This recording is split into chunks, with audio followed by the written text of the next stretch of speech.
I saw her from time to time. She wasn't a fancy thing, just a simple dame. But she caught my eye anyway. My music changed with her, from simple starting notes to a never-ending crescendo. Every day she walked by me, and every day my want for her grew.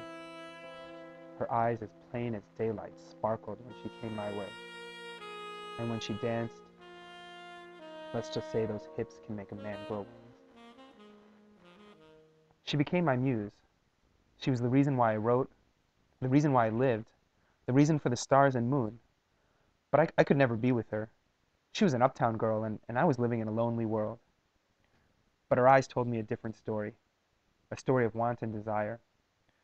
I could never give her up. She was like a drug, my opium queen.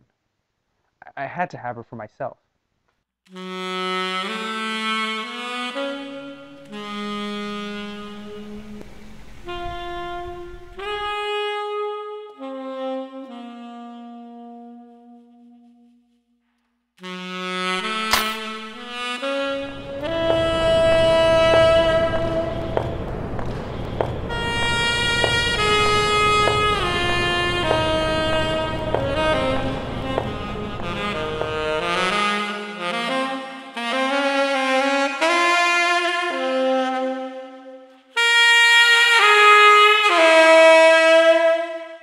When she smiled at me that day, I knew there was a chance.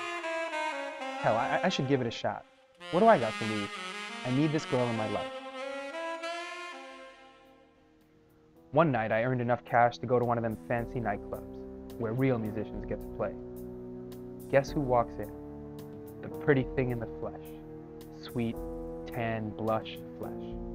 She watches me, and I watch her. We start dancing the speakeasy dance. She was out on the dance floor grooving to those smooth jazz lines.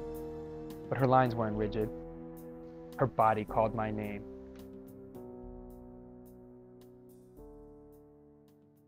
After a few minutes of this duet, she walks over to the bar.